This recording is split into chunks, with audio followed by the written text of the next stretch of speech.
সবাই জানে, কিন্তু আজকে তো পালন করেছি সকালবেলা পুজো দিয়ে জগন্নাথ দেবের প্রসাদ দিয়ে। কিন্তু এখন তো খেতে হবে দুপুরবেলা। কালকে মিষ্টি মিষ্টি মুখ গেছে, ফল টল মিষ্টি মিষ্টি খেয়েছি, তাই আজকে একটু ঝাল ঝাল খাবো বলে একটু ভর্তা তৈরি করে নেব। দেখুন কি ভর্তা তৈরি করছি, আপনাদের সাথে সেটা শেয়ার করব। পাতা ফুলকপির পাতা, বাঁধাকপি না, ফুলকপির পাতাকে সিদ্ধ করে নিয়েছি।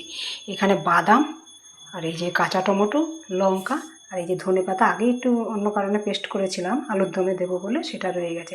এইগুলো মিলেমিশে ভর্তা করব। চলুন ভর্তা করে আপনাদের সাথে শেয়ার করছি। পেস্ট করা হয়ে গেছে, এদিকে কড়াই বসিয়ে দিয়েছি, তার মধ্যে তেল দিয়ে এখন এটাকে ঢেলে দেব।